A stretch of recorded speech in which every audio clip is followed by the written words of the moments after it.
Welcome to another episode of Money for Nothing, the podcast about music and capitalism. I'm Saxon Baird, and today you'll be hearing an interview that Sam did with Kevin Erickson, the director of the Future of Music Coalition, which is a Washington, D.C. based nonprofit organization that supports a fair and well-compensated and transparent music industry.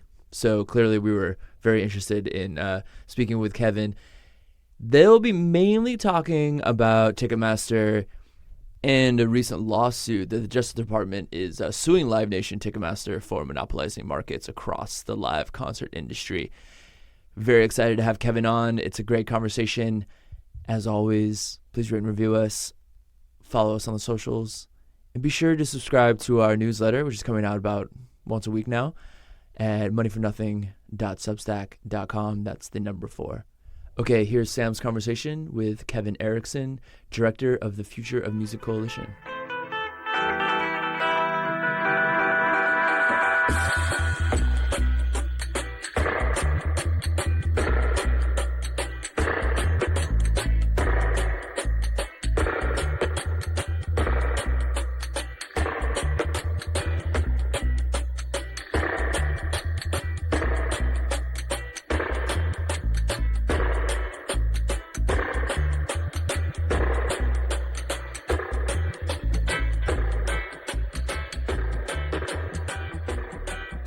Okay, so we are extremely excited to have Kevin Erickson with us today. Thank you, Kevin. Thank you so much for coming on the podcast to talk. Thanks so much for having me. So why don't you tell us a little bit about yourself and how you got connected to the world of music policy writ large?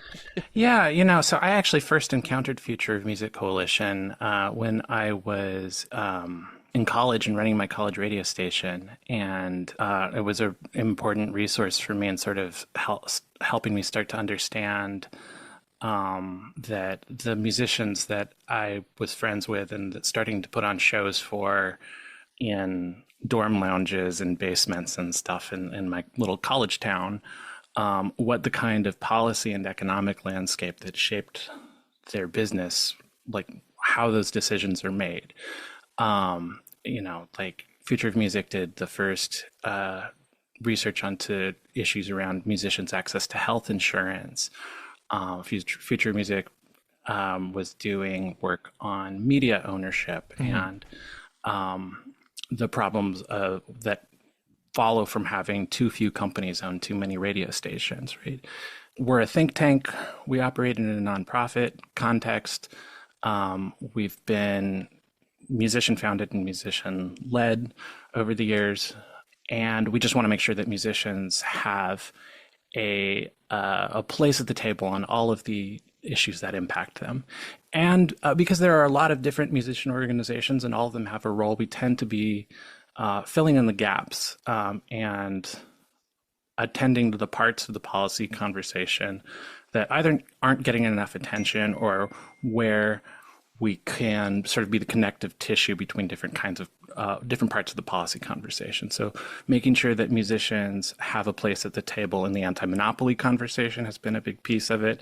Making sure that musicians have a place at the table in conversations around technology policy broadly, but whether it's things like net neutrality, royalties and licensing, the whole gamut of policy issues, right? And so we got into ticketing, operating from the same lens and just wanting to make sure that musicians whose voices have not historically been centered in those conversations are part of it as well. So for me personally, I came to this work as a practitioner, as somebody that was putting on shows. I ran a venue for a few years in my 20s, and through that work got involved with people who were networking venues and youth music organizations to address issues of young people's access to live music. And through that work, started to understand that these are policy decisions, and we are able to impact those policy decisions by showing up and demanding our place at the table in those conversations, right? And so yeah, I guess the across the different parts of the industry, one of the things that we've observed is too few companies have too much power, and that's impacted every part of the music industry and every adjacent industry, right? And it impacts musicians' ability to earn a healthy, sustainable living. It impacts issues of access. It impacts these questions of who's able economically and to be a musician, what kinds of voices we're able to hear, and as a result, it also impacts fans, right? Music listeners, right? We think of the interests of fans and music creators as workers, even though they're on different sides of a transaction. Ultimately, good policy follows from thinking of those interests as aligned, ultimately on the same team. I completely agree. And I mean, one of the things that I've moved towards in recent years, as like a way to conceptualize policies in the music industry, conceptualize, potential like ways things could get better, is to really try to think about it as an ecosystem rather than a marketplace. Because I think that in a lot of these, and I think we'll talk about this a lot with the subject of this interview, which is specifically like the potentially game-changing set of legal actions around Ticketmaster and Live Nation, that I think sometimes the negative impacts and the negative implications of these companies are about the ways that they have, or legal decisions or regulatory actions, what have you. The negative effects of these kind of the centralization you're discussing can be about kind of the way that they suck nutrients out of this ecosystem, that they maybe it's not like a direct like causal like A, B, and then C, there's no good local bands. But it can be this whole set of small interactions that prevent this kind of like the kind of thriving, multifaceted, multi-leveled ecosystem that it seems pretty clear is what allows great art to flourish. Yeah. You need the kind of infrastructure that facilitates investment in local music communities rather than extraction from local music communities to these distant investors, and that's true of every part of it.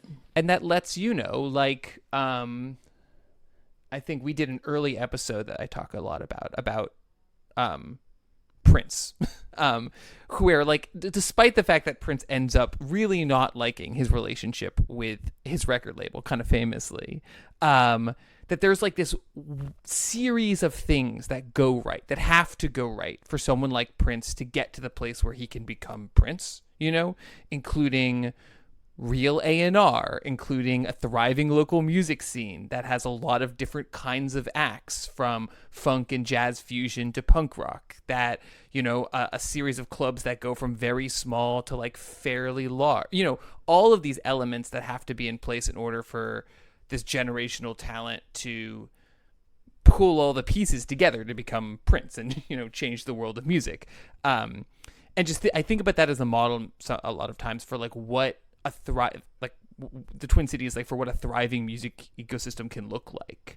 And even if that's somewhat extractive at certain points, like Warner Brothers made a lot of money off of Prince, it's not, it's rich and diverse in a way that I think a lot of what we're going to be talking about pushes against. Yeah. And then I think another piece of it is just sort of diversity of practice. So you have the ability for an artist with a career model that is like Prince's, that is, aiming for, that is coming out of this community scale, and he had the ability to workshop what he was doing and, playing in ensembles from a young age, but ultimately had these ambitions of operating at this global pop scale, which is important and is an important part of the ecosystem, and it's one career model. But we also have to make sure that we have the capacity to sustain the kind of work that is never going to be as popular as Prince, that's more niche, that is speaking to a smaller but maybe equally passionate audience. That and so that means ultimately, like, the future of the business has to be around infrastructure that sustains diversity of scale in these economy-wide shifts that we've seen, like these moves towards extraction-based models, towards consolidation, towards private equity, commodifying, like thinking about transactions in terms of bulk and catalog, and losing sight of the sort of lived scale, the lived experience of the workers and fans inside that system. That's one of the things that's most at risk when, like when you have the people that are steering this big ship, looking at these issues from the perspective of a balance sheet, right? And so that's one of the sort of course corrections that has to happen. And so part of what we're talking about is making sure that policymakers, regulators, agencies like the FTC and the Department of Justice have the legal tools, but also the relationships and the open conversation to be able to understand some of these impacts at the level of the lived experience of workers. Yeah. Okay. So with all of that as framing, the reason you're here today is to talk about a very, it's funny to say exciting series of lawsuits, but exciting series of lawsuits. Ticketmaster and Live Nation and monopolistic practices. This is clearly a hot topic in the music industry, in the music industry press. Though also I think touring is something that both everyone interacts with, but is actually fairly opaque and complicated. And so, I mean, my experience with this story is often that the things I walk in feeling like I should be angry about end up not being the things I'm angry about. And then a whole other set of issues are actually often the most problematic. But so to start with, I think maybe for anyone who's not keeping track at home, you could just very briefly tell us about these two companies and their role, their role in the modern music economy. Just in case that folks really don't know, just to be very clear, Ticketmaster is, because I think that these once independent entities are sometimes now kind of lumped together in people's heads. Just that Ticketmaster, just for those keeping score at home, Ticketmaster sells tickets, and Live Nation books bands and venues. Right. So Live Nation is the parent company, and Live Nation operates in multiple lines of business simultaneously. They have an artist management wing. They have a promoter wing where they act as a concert promoter. They have a venue wing. They own a lot of venues, and they operate a lot of venues that they don't own as well. And then they have a sponsorships line of business where they're making money from advertising dollars from third parties that they work with, advertising, using their various Live Nation assets, right? And Live Nation was the biggest concert promoter in the United States at the time that they chose to enter into a merger where they would acquire Ticketmaster, at the time the largest and most powerful ticketing company, and the ticketing company that had already been under fire for a range of practices that raised prices for fans and restricted artists' ability to make their choices about what they wanted their participation in the live music ecosystem to look like. So Live Nation, I'm not sure of the exact year, but they had an exclusive contract with Ticketmaster. Ticketmaster's in the business of signing these exclusive contracts with different venues and promoters. So they're the only ticketing company that venue or that promoter is able to work with. Live Nation had a exclusive relationship with Ticketmaster, then that expired, and then Live Nation was operating independently for a couple of years, and then made the decision to make that purchase, and that was 2009, I believe that. So just to be, Live Nation, all of the Live Nation venues, and presumably the Live Nation events, though that gets a little bit more complicated to work out contractually, I imagine, are all being... Ticketmaster is the exclusive ticket selling platform that's dealing with those ticket inventories. There's some sort of like a high stakes agreement where the biggest promoter and the biggest ticket seller, clearly they need each other, but like who's got more power there? Then there's I didn't know that there's a period of time in between where what? So Live Nation tries to go its own way and it's like, this isn't working? Well, so I don't want to characterize the rationale of the executives at that time. Like some of that we can go back and look at what they said to the trade publications. But, it was a time when the trend generally was towards consolidation in every part of the industry. We had been seeing all of this consolidation in terrestrial radio. We had been seeing, I'm trying to think about whether this was before or after, but we went from 2 satellite radio networks to 1. Sirius and XM merged and became the satellite radio monopoly that we have now.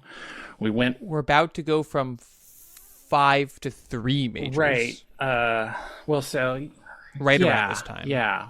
And we started with 7. So it's things are trending that direction. And it was very much in line with these broader economic trends, and it was very much in line with these broader regulatory trends that the federal agencies who are charged with deciding what mergers and acquisitions are allowed to go through had mostly been sitting on their hands, right? Had mostly been taking a hands-off approach to mergers, right? If they were intervening at all, it was, these weak behavioral conditions that they were attaching to mergers rather than addressing the potential structural harms that could follow from allowing this rampant consolidation. And in this time, I want to be clear that there were people that were pushing back in every part of the economy where this was happening. Can I just ask a follow-up question about this moment? In relationship to this very specific set of mergers, which is, thinking again from the kind of recorded music perspective, this is a moment, if not the bottom, then like only a year or so out from the bottom of recorded music revenues, where there's this kind of large scale sense that the music industry was collapsing. That was seen as a bad thing. I just wonder if and that live music was a potential bright spot in that. I mean, this is around the same time when people are starting to invent 360 deals as new ways for artists to make revenue. I'm just wondering if that context, if you think that context played into this relatively permissive regulatory environment. I don't know whether that would have figured into the regulatory agency's analysis of it. I think it probably did mean that to the extent that the music community had the capacity to aggressively push back on a merger that could potentially be harmful, like the community's attention was really divided between a whole lot of big economic changes happening in our industry, that in a way that made it difficult to respond to all of them at once, right? And certainly it was the case that one of the things that we were hearing a whole lot from especially representatives of the technology sector and their various proxy organizations was, well, if there really is this catastrophic thing happening in recorded music revenue, well, isn't the live sector able to make up for that, right? Can't you just go on the road? Isn't that really where musicians make all their money in the first place? And there's elements of truth to that. You know, our research has found that playing live is a very important component of the overall revenue pie for musicians that do play live, and can be a more important source of revenue for many careers than the direct recorded music revenue can be. At the same time, there are aspects of the live music revenue stream that are poorly understood, or I think that we don't talk about enough. Like, one is just that it's fragile. Like, we learned that during COVID, but I don't think there was a sense in 2009 of quite how fragile that part of the industry was and is. What do you mean by fragile? But, well, I mean, you can have something disruptive that happens economy-wide, like COVID, and suddenly it disappears overnight, right? Right. And every worker who has been dependent and maybe overly dependent on that one revenue stream and focusing on that one revenue stream at the expense of the other revenue streams, which are thought to be more about promoting the live show, well, that becomes really, you know, there's a lot of risk associated with that, right? But beyond that, I think it's also the case that the expense side of the ledger with live music is something that's under discussed, right? Touring is expensive, yeah, and even high profile tours that are well attended and successful may not come out in the black, depending on how expenses end up shaking out, and it's getting more expensive, and it's a revenue stream that, unlike recorded music or publishing or other parts of the music business where you do the creative work and then you're able to continue earning on that investment over time, the live part of things doesn't scale in the same way. To be able to continue earning from live touring, you have to continue touring, right? Right. And so if you have, and so I think that was a reason that the lack of attentiveness to, like, how there are elements of precarity associated with the live music revenue stream that I think were poorly understood. And I think that might have had impacts on how we talked about that merger, how everybody talked about that merger at the time, right? I think we understand those things differently now, but I also think that the broader economy-wide understanding of merger mania has shifted in a very real way, including at the highest levels of the regulatory agencies that are looking at these things, right?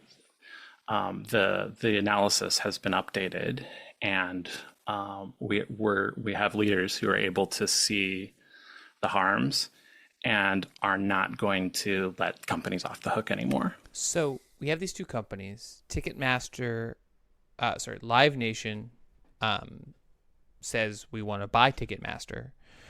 There is some regulatory concern, and basically they put in a set of, you could call them like paper tiger restrictions, like Ticketmaster has to share some of its software, but basically my understanding is that the kind of merger goes through without too much that could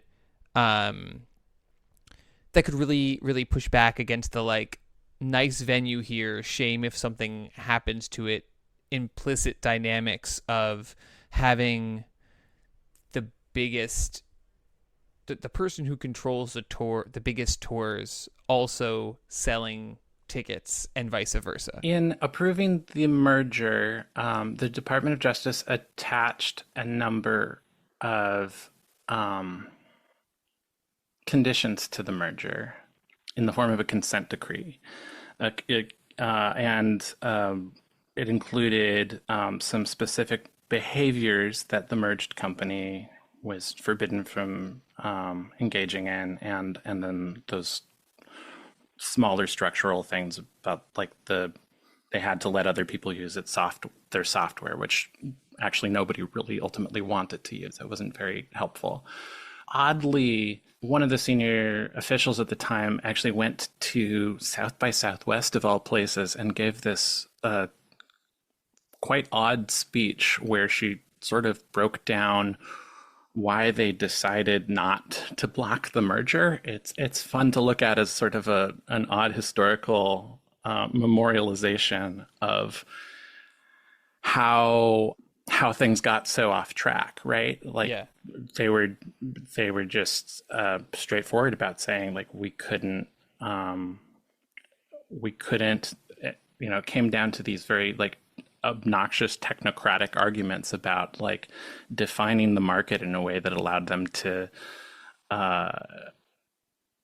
perceive the harms that followed from the vertical aspects of the merger, right? Like there's a few problems with attaching a consent decree as the thing that's supposed to bail us out here. Like, and for our part, we spent quite a bit of time trying to help publicize this consent decree and make sure that the larger musician community and the community of promoters and independent venues had the ability to report misbehavior by Live Nation, violations of these consent decree directly to DOJ. They set up an email address.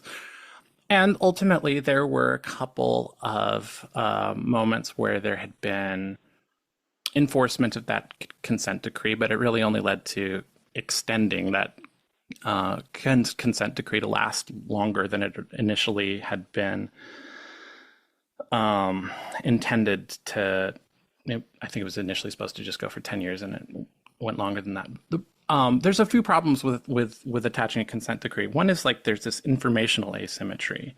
Like if you don't have the legal understanding, the access to information, the technical capacities, and frankly, the time to police your own industry, as most musicians don't, as most independent promoters don't, like, how do you even know whether a violation of the consent decree is happening, right? How do you know whether Live Nation is breaking the law, right? So essentially, one of the problems with this approach was it amounted to the regulators outsourcing the labor, like creating this new form of uncompensated labor that this already stressed population is suddenly now tasked with, of like monitoring for whether or not Live Nation Ticketmaster is breaking the law.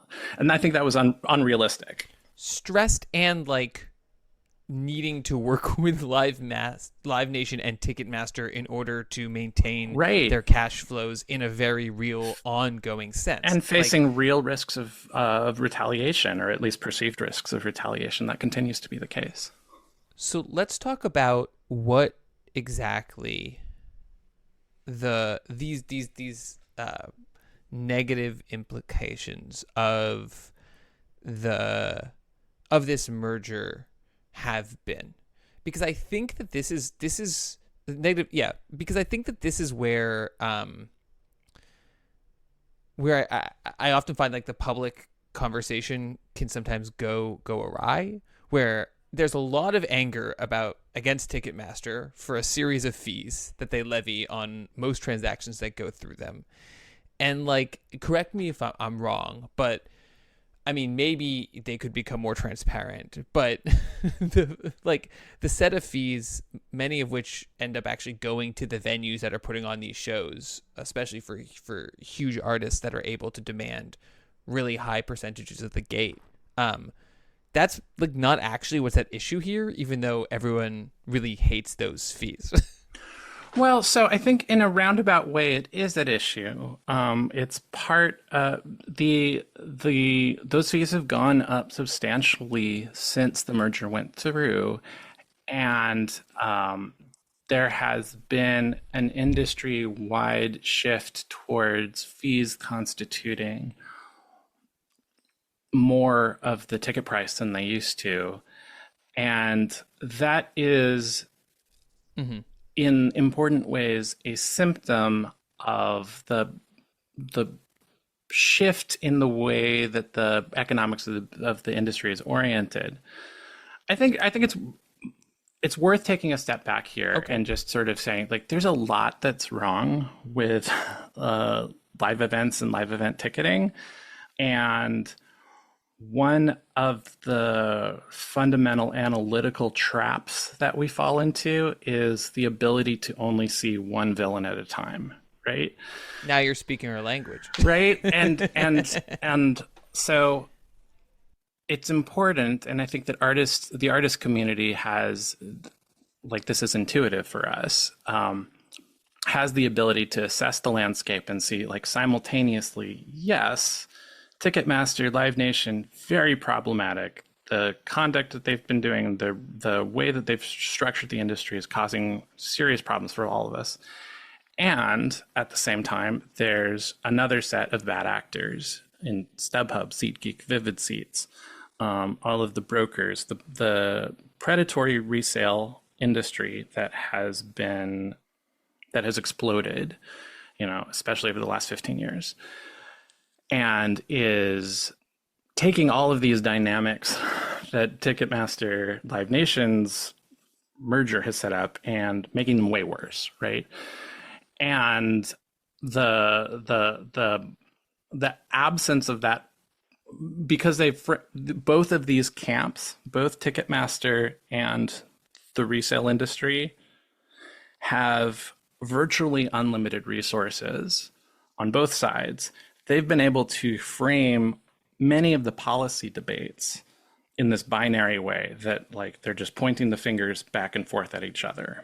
Whereas from our perspective, and I think for many of our allies in the music industry that are operating from the perspective of lived experience, like, we just want to address the problem of unaccountable private power wherever we see it, right? Whether it's Ticketmaster and Live Nation or whether it's StubHub and SeatGeek, right? And so one of the things that we've seen since this lawsuit has dropped is Live Nation trying to defend itself by saying, well, no, this isn't our fault. This is the fault of all of those guys over there at StubHub, SeatGeek, Vivid Seats, and pointing out all of the things that they're doing wrong. And often they're right. Often they are accurate in describing clearly predatory practices that have overtaken our industry and that we are largely unprotected from. And that is not a defense against the clearly substantiated allegations of unfair practices, deceptive practices, anti-competitive behavior, right? Both of these things can be true at the same time, right? And so, yeah, like, when you see Live Nation defending itself and saying, well, the real problem is the resellers. Well, we've got a bill that would address that. There's a whole suite of legislation that could address that. And at the same time, there are so many ways that Ticketmaster is complicit in the growth and the predatory behavior of the resellers that hasn't been addressed, right? Ticketmaster could do what Ticketmaster's done in the UK. In the UK, the company has voluntarily gotten ahead of the regulatory efforts. They voluntarily decided to not participate in the resale of tickets above face value, right?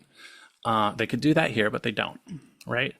Ticketmaster has built great technology that could make it easier to facilitate what we call fan-to-fan resale, the ability to, what The Cure has used on their tours, and Pearl Jam and Neil Young, where nobody gets stuck with a ticket that they can't use. You can resell your ticket on the same platform, but you can only do it at face value, right? Ticketmaster's built this. they don't allow most artists access to that. And we have heard from a lot of artists that they really want to use that technology, but Ticketmaster is only really allowing the artists that have the most marketplace leverage to do that. Why is that? It's because they make way more money reselling those tickets and then capitalizing on the multiple rounds of fees that they collect every time that there's a transaction, right? And they benefit from, so they've built all this great technology, but instead of using it to keep prices down, they're using it mostly as a means of acquiring more and more data about ticket buyers and then using that to reinforce their monopoly power.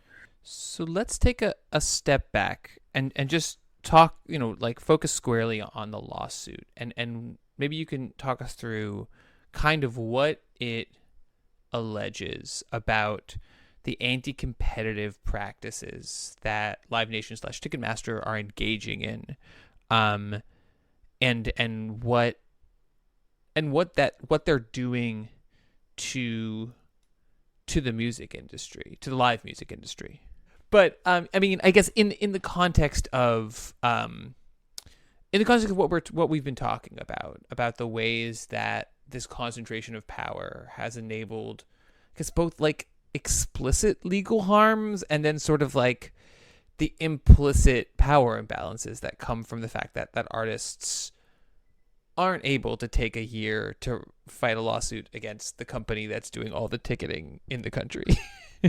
Yeah. Well, so like the easiest way to think about a monopoly lawsuit is that they just have, when you have this kind of unaccountable private power that comes with controlling so much of an industry, being a monopoly on its own is not illegal, but when you engage in anti-competitive behavior or unfair practices to maintain that monopoly, that's where it becomes a violation of the antitrust law, right? And so when Live Nation allegedly is engaging in exclusionary conduct, basically saying that you can't participate in these parts of the marketplace that we control unless you work with us as partners, right? That's one example of that, right? And because they control so many different parts of the industry at the same time, they have a lot of landscape, a lot of I don't want to say tentacles, but the metaphor that the Department of Justice uses in their complaint is like a flywheel, right? So they're able to leverage their domination in one part of the industry for competitive advantage and to force people into partnering with them in other parts of the industry, right? And that ends up being self-reinforcing. So, right, if you are an independent venue and working with Ticketmaster as your primary ticketing company, and maybe you're doing that because Live Nation is saying, hey, if you don't work with us as Ticketmaster, we're not going to send you any of those Live Nation tours. And those are high-grossing tours that would be profitable for your venue. And if you lose out on those artists, you might not be able to continue to compete in this marketplace because we've got a venue down the street, right? So you better work with Ticketmaster. So if you agree with them, and as a venue or a local promoter, you work with Ticketmaster, you are turning over a portion of every ticket that you sell to your biggest competitor, right? And you may feel that you don't have any choice, right?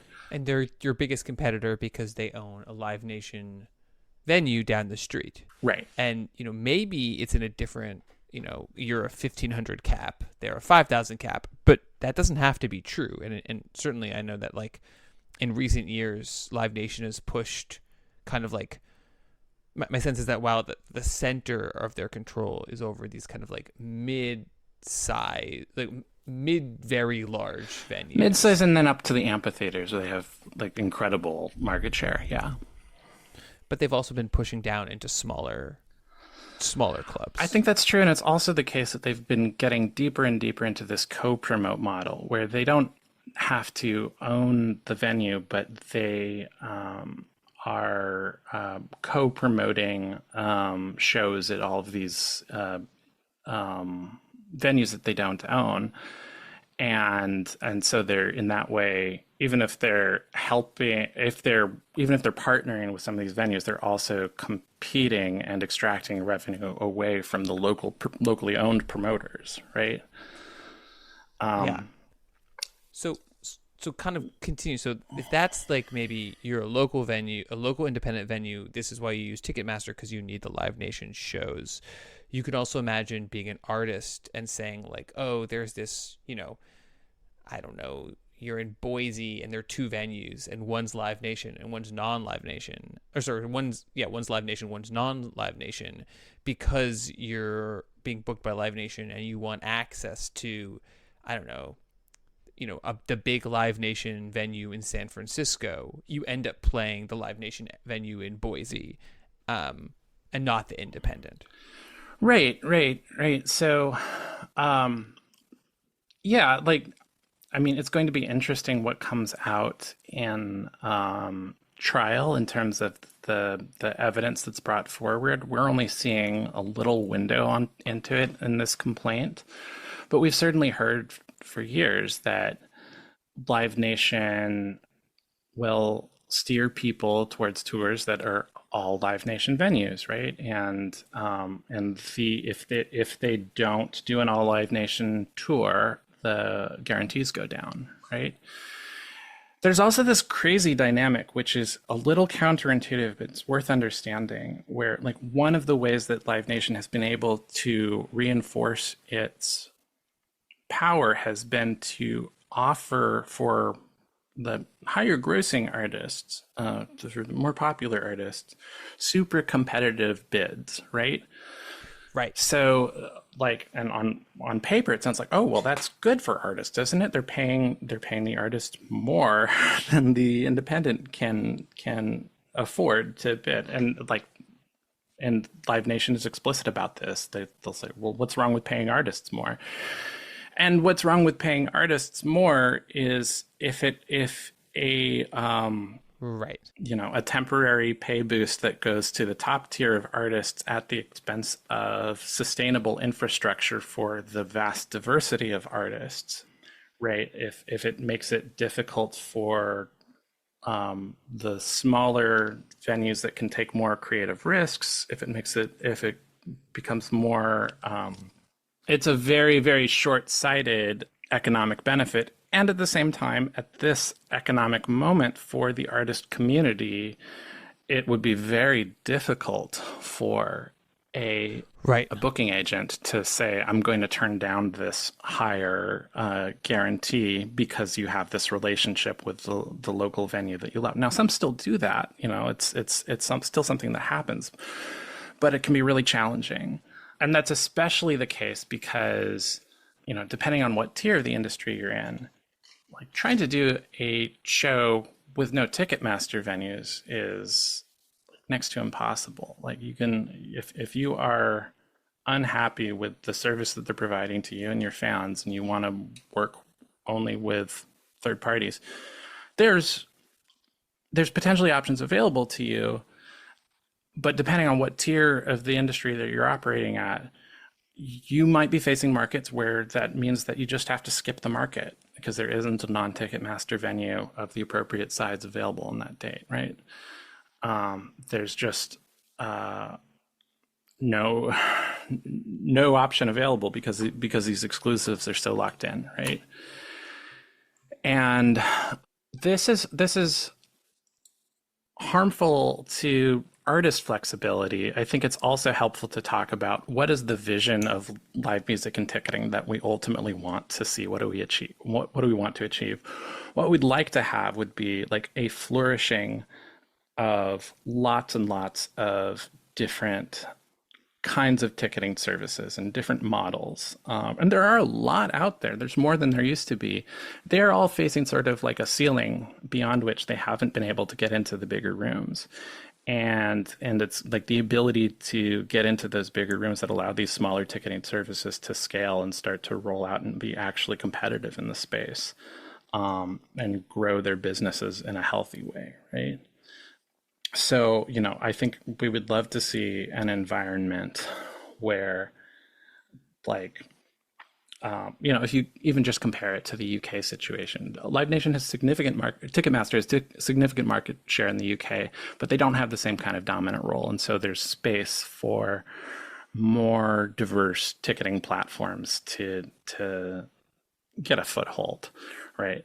And it's through that, the healthy competition that follows from having multiple options available to you, that you're able to see, like in a healthy market, what you see is lots of companies competing to better serve artists and fans, right? And in this market that we have, we see that happening maybe at the smaller club tier, right? But there's a ceiling, right? And so we see the competition happening through what can the big firms do to leverage their different lines of business against each other, right? So especially when Live Nation, with this massive, live music's always been a low margin business.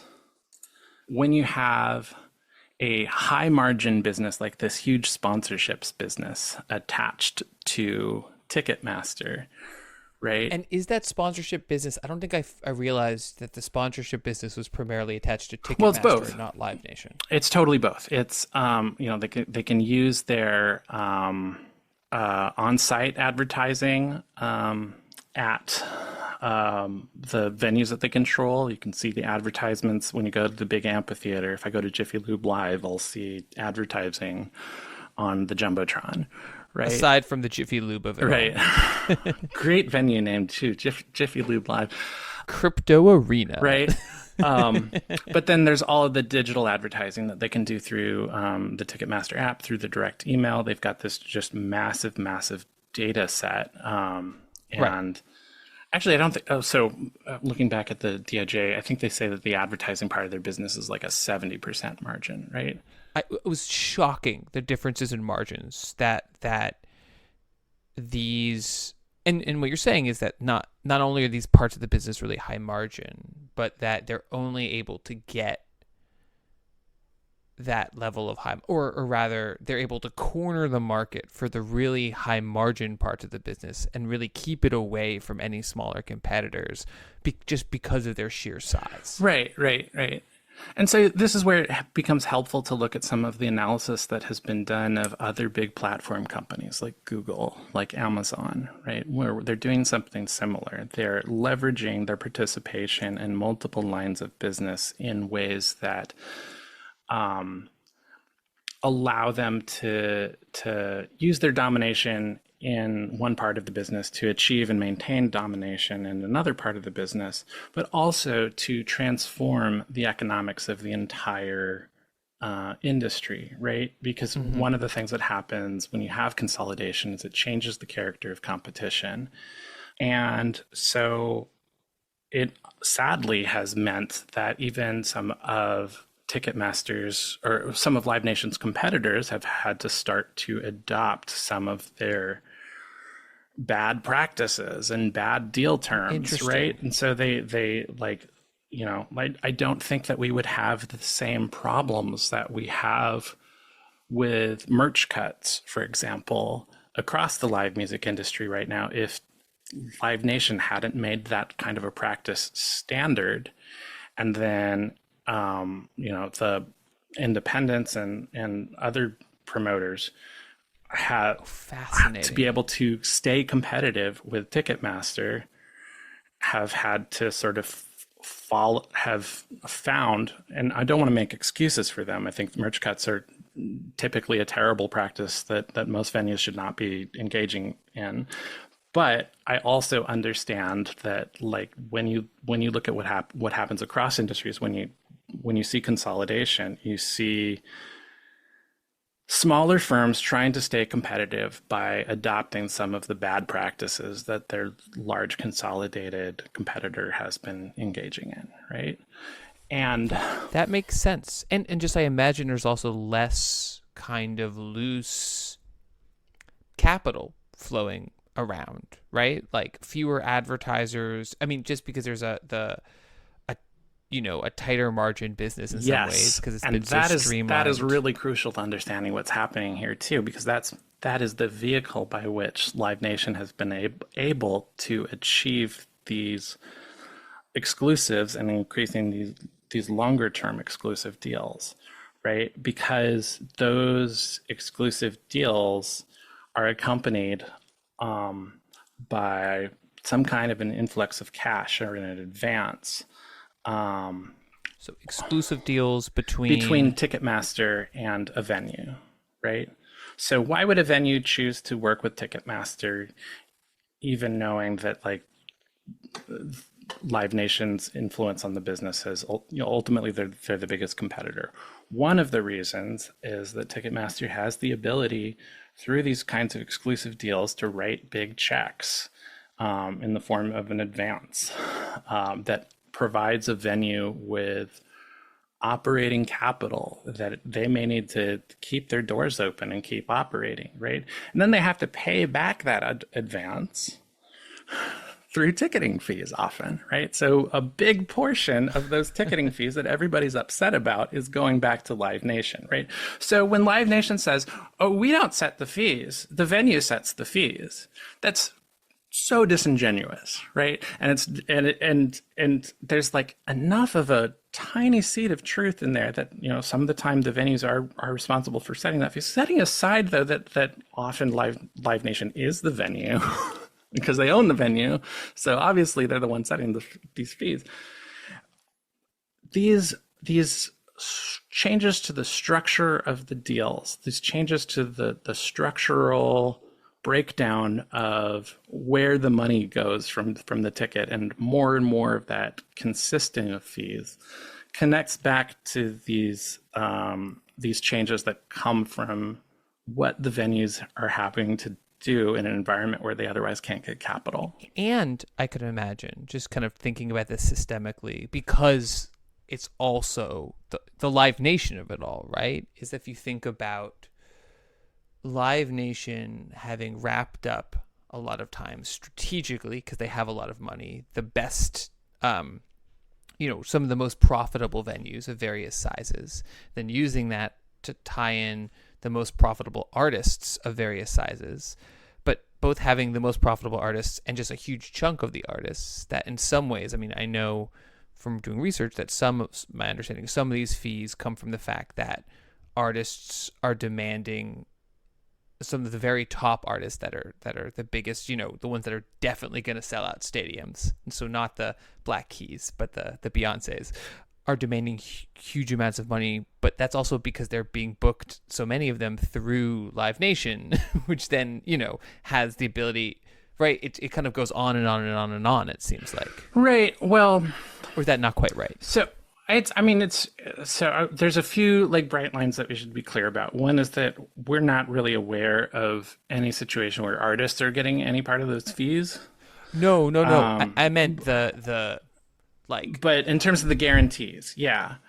And the other thing to think about too is because the overall direction, there are a lot of reasons that ticket prices are going up, and there's some nuance here because, coming from DIY and punk as I do, I think tickets in that community stayed at the $5 show for way longer than was sustainable. And so some of the increases in ticket prices that have been happening at the lower end of the spectrum, I think, are really overdue and really important. Yeah, it's like it's not 1990 anymore. A $10 record is a $25 record. And it's also the case that rent has increased. Expenses have gone up across the board in terms of transportation costs, in terms of production costs. And this is also an area in which the complaints about the impact of the secondary market on prices really do ring true. Like there is this dynamic of, as long as the tickets are being resold on the secondary market, like there is enormous pressure on artists to price their tickets as high as the market would potentially bear. So there isn't some extractive third party like StubHub trying to vacuum that that money out and that difference in value. Right. And so there is some nuance here. And at the same time, I think it is, and also production expenses go up because as prices go up, as ticket prices go up, there's pressure on artists to put on more and more of a show, which means that the expenses also go up, right? And so there's this kind of arms race that happens. Audience expectations about what they can expect to see for their $300 ticket go up and up and up, and that dynamic, though, like Live Nation has a clear role in accelerating that dynamic. So I would say it's important to understand that Live Nation is not solely responsible for the increase in costs. And I think that there is some truth when people point to these other factors. And again, there are portions of the marketplace where we just need to reasonably accept that concerts need to cost more to be able to cover expenses for folks. And at the same time, the thing that you're pointing to of these enormous guarantees at the very top of the marketplace being facilitated by this this engine that diverts all of that revenue upwards, that's also real. Yeah, I mean, I've been thinking a little bit about market categories and like how I'm wondering whether that's shifted in live music.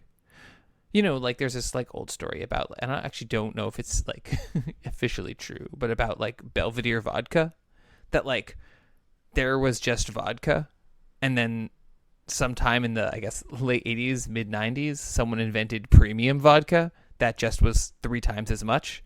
And if people accept like, oh, there's a premium vodka category, then it just means that people are willing to, you know, commodities are partially defined by their cultural contexts. And so I've been wondering, it was with some of these enormous shows and the incredibly high ticket prices, whether there's like a new, like,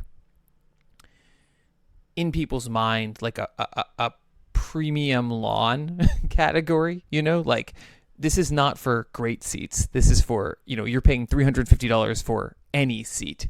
But that's like a new category of concert experience, and then how that impacts the rest of the market writ large. Yeah. I mean, that's really interesting. One of the things that we think about too is that like our discussion has been centered on popular music, what we would broadly call popular music, and you know, we work with the full array of like live events. You know, we talk to the folks that do symphonies and opera, and you know, their business models are different, and you know, some of the time they're getting philanthropic money that is as or more important than the ticket revenue, but the ticket prices are still, you know, $300 to go see the opera. And there are cultural experiences that are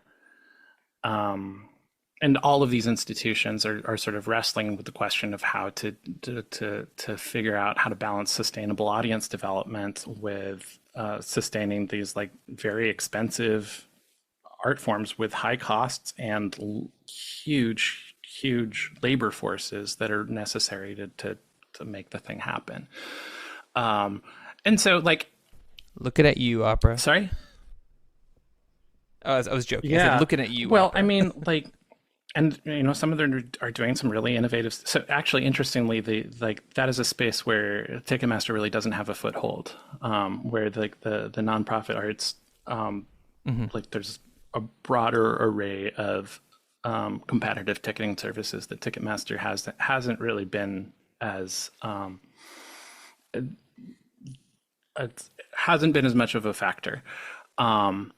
Those folks are dealing with the influence of the secondary companies. I mean, like if you talk to a symphony orchestra that puts on an annual production of the Nutcracker, they are just so vulnerable to predatory behavior by ticket resellers, like selling Nutcracker tickets at 8 times the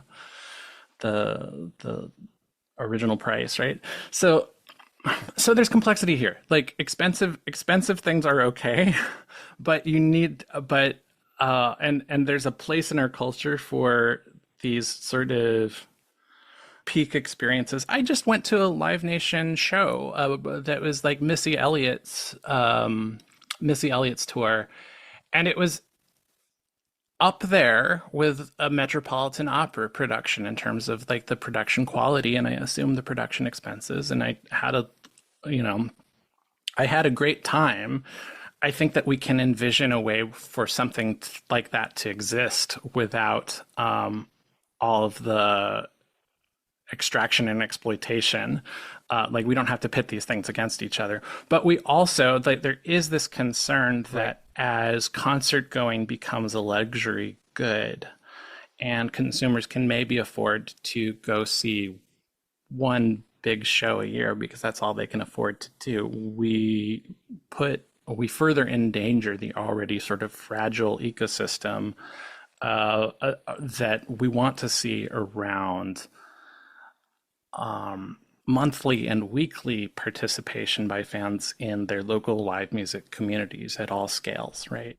Which is where this touches a set of other complicated issues of gentrification, of rising rents, and how these low margins and a little bit of difference on the edges can have enormous impacts for businesses that are by definition transient and sort of labors of love often. Yeah. And so this is why it's important to understand that even if you're the kind of artist who is going out of your way not to play any Ticketmaster rooms and not, not attractive to a Live Nation venue and not operating in that world directly, the trickle-down effects of the market being reoriented in this way is still going to impact you. And the same is true of the secondary sellers of StubHub and SeatGeek and Vivid Seats. Like my husband's band got back together last year. He was in a band called Black Eyes that did a couple of great records on Discord in the early 2000s.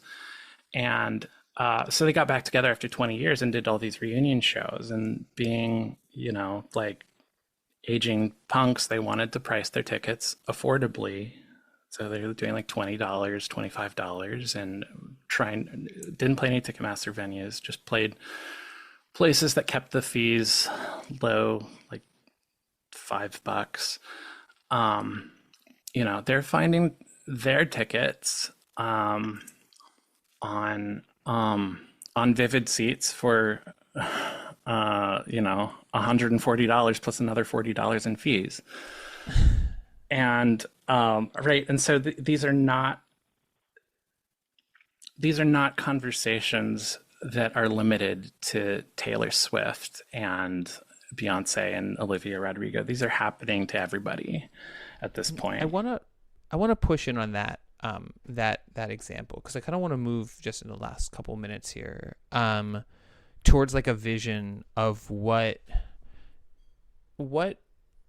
legal, like actual specificities aside, like what a potential breakup or remaking of this marketplace and of this market monopoly, how that could actually impact things on the ground. And I think that example of the 200 extremely inflated Black Eyes tickets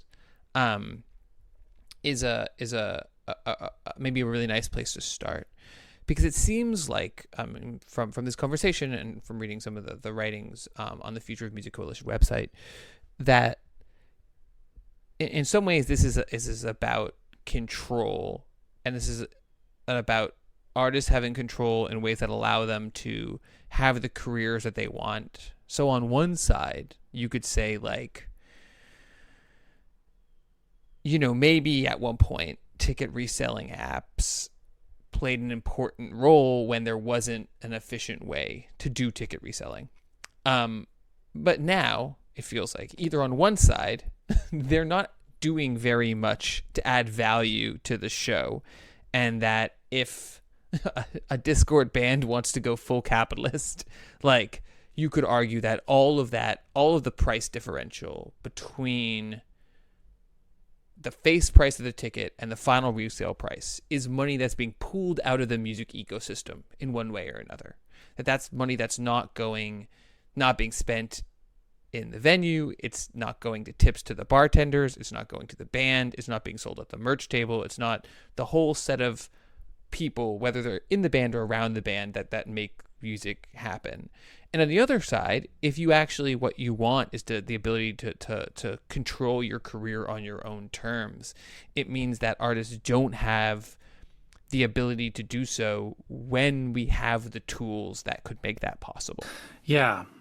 So like the question is like fundamentally about who has agency in this industry, and what would it mean to restore a level of self-determination and agency to the workers themselves and everybody on their teams.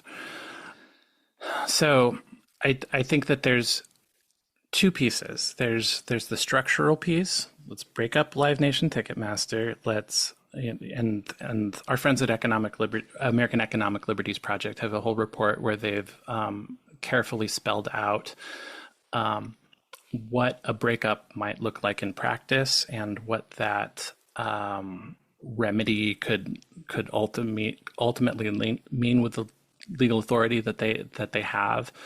It could mean separating all four of Live Nation's lines of businesses from each other, and keeping them from putting some conditions in place to keep them from actively engaging in exclusionary conduct with each other, so they can't remake these kinds of structural things. It could involve limitations on the kinds of exclusive deals that they're able to engage in. It could for example, I think it would be entirely appropriate to require that Ticketmaster do what they're doing in the UK and get them out of the resale for profit part of the business. So there's that sort of structural piece that's addressing the monopoly. But then there's this other piece that's about creating clear rules of the road that every company operating in live events and ticketing have to abide by, right? And here we have some good models in terms of some of the ideas that are coming through state governments, as well as what European regulators and regulators in other countries have been doing. There are a couple of low-hanging fruit, and these are currently under consideration in Congress through the Fans First Act, which Senator Klobuchar and Senator Cornyn have introduced. That it would ban speculative tickets, would address the deceptive URL problem of this weird, confusing websites that are made to look like the venue website, but they're not really the venue website, and they're charging way more, right? Like make that illegal. Yep. And enforce the hell out of that. So like there's good legislation on the ground. 4 different states have banned speculative tickets, 3 just in the last year.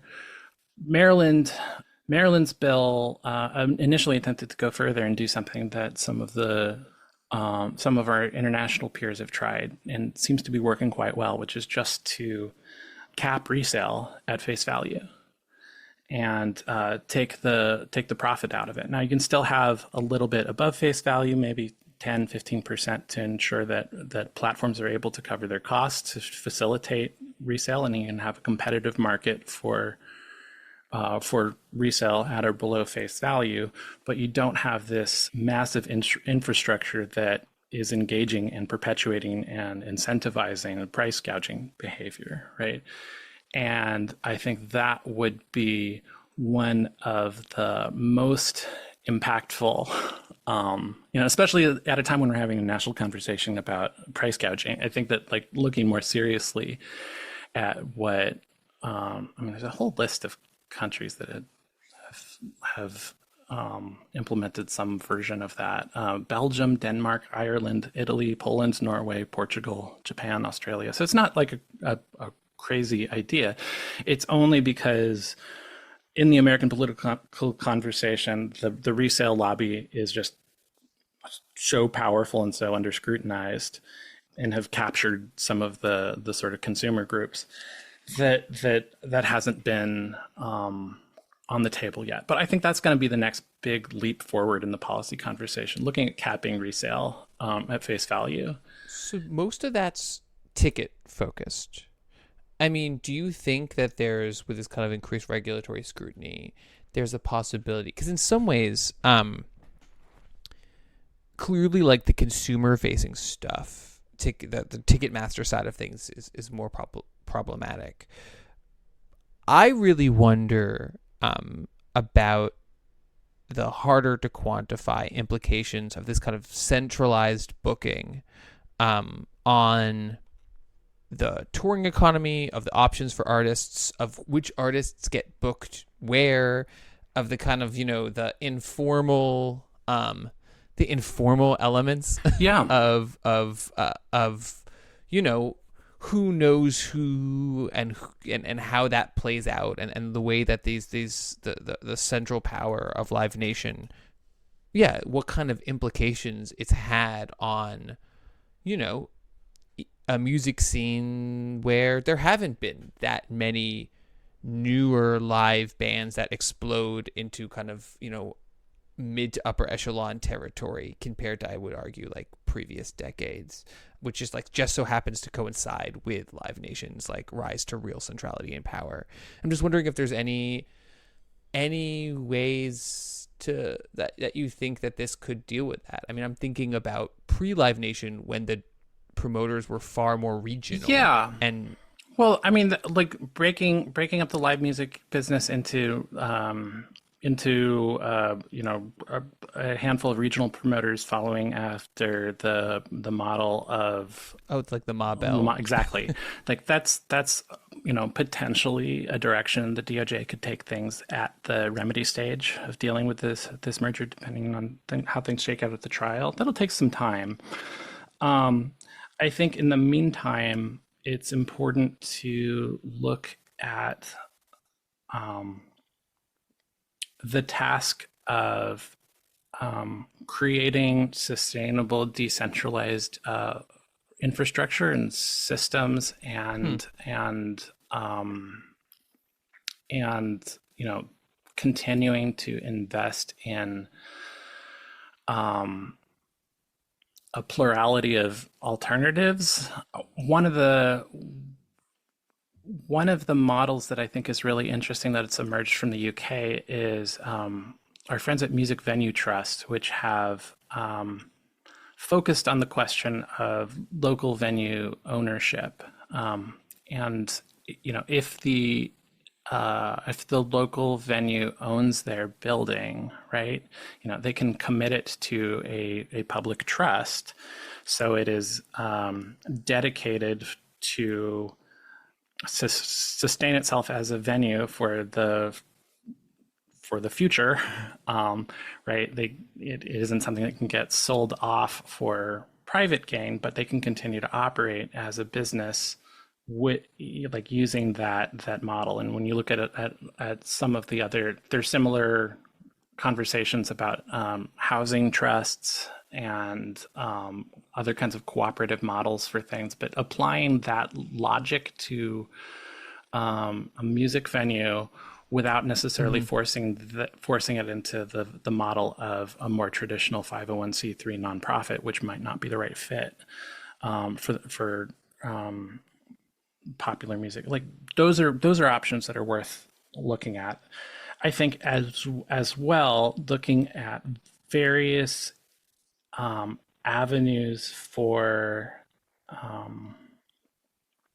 allocating public funding into this field. And I want to be realistic about it too. Like some of our friends, let me put it this way. The Save Our Stages effort that led to so our friends at the National Independent Venue Association, NIVA, was the organization that anchored that. And they've been our strong allies on all of the ticketing reform stuff as well. But So, yeah, the Save Our Stages Act amounted to $15 billion to essentially bail out independent music venues that got shut down during the pandemic. The Shuttered Venues Operators Grant is the technical name for it. That grant program was far and away the biggest investment of public money in the arts in the history of the United States. By a point of comparison, the annual budget for the National Endowment for the Arts, covering all genres and all different forms of art, right now hovers at a little bit over $200 million, right? So this is like a whole order of magnitude difference, right? It is not realistic to think that we can get the level of investment to sort of match that absent another massive public health crisis. Nonetheless, there is a need to consistently push for all levels of government to consider the wide array of benefits that would follow from larger investments in art and culture, including, we want to see more of that public money making it to not just the big institutions, but the kind of arts and culture that lives at the community level in the small venues and at the clubs and the mid-sized rooms, and all of the crucially important music and cultural traditions that enables and sustains. Like, there's a lot that can be done to do more than we're doing now. But we have to be realistic about what kind of a lift that's going to be. It's going to be decades of work to get there. And this, I mean, maybe we're kind of ending where we started. I feel like this is again where I think about this as an environment, and I think that a lot of times arts funding. I mean, I've talked about this with Saxon a number of times on the show. I mean, you don't want to have to try to reduce everything to dollars and cents, but unfortunately, in a funding environment in which things often are, I think that lots of times the economic implications of arts funding are really short-sighted, right? Like, they don't realize how much it's very hard to quantify a lot of times, but it can be it's hard to know how much economic value is created by the overall infrastructure of the arts and all the ways that ramifies through society. It can remind me of the projects where they try to pay swamps. I don't know if you've seen this. Like, no, I don't think I have. It's this idea that not if you're saying if we take away this swamp, we're going to have to do X number of $1 million of seawall building and remediation. What we could just do is pay the swamp and then have it by itself. Oh, okay. Because you're putting a dollar value on everything, and at one level that's a very grim way to think about the world. But another way, if you go, actually this swamp it's working really hard and producing a lot of economic benefits.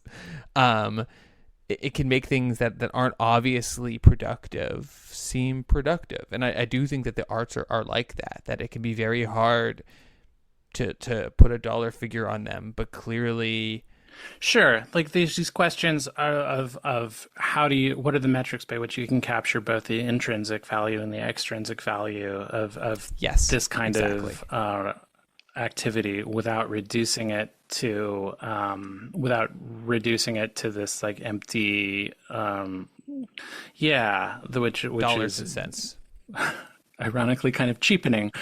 I mean, I think that this is another component of the project of moving us past neoliberalism, right? Of towards an understanding that yes, okay, we're living in a market economy, but we don't have to allow the market to be defined and shaped and dictated by these largest actors that have been defining what value means for so long.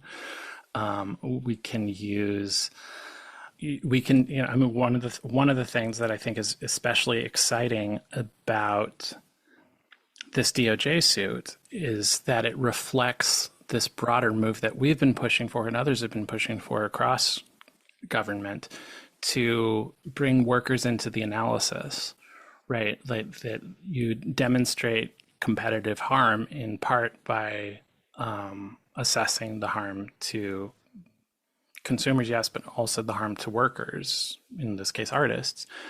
That's one way that John Cantor at the Department of Justice has been showing some real exciting leadership on this and on other cases that the department has brought.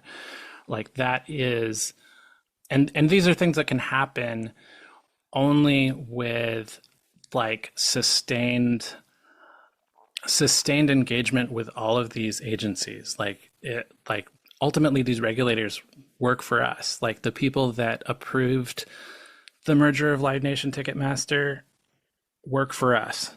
The people that have been sitting on their hands and failing to do anything about StubHub and SeatGeek work for us.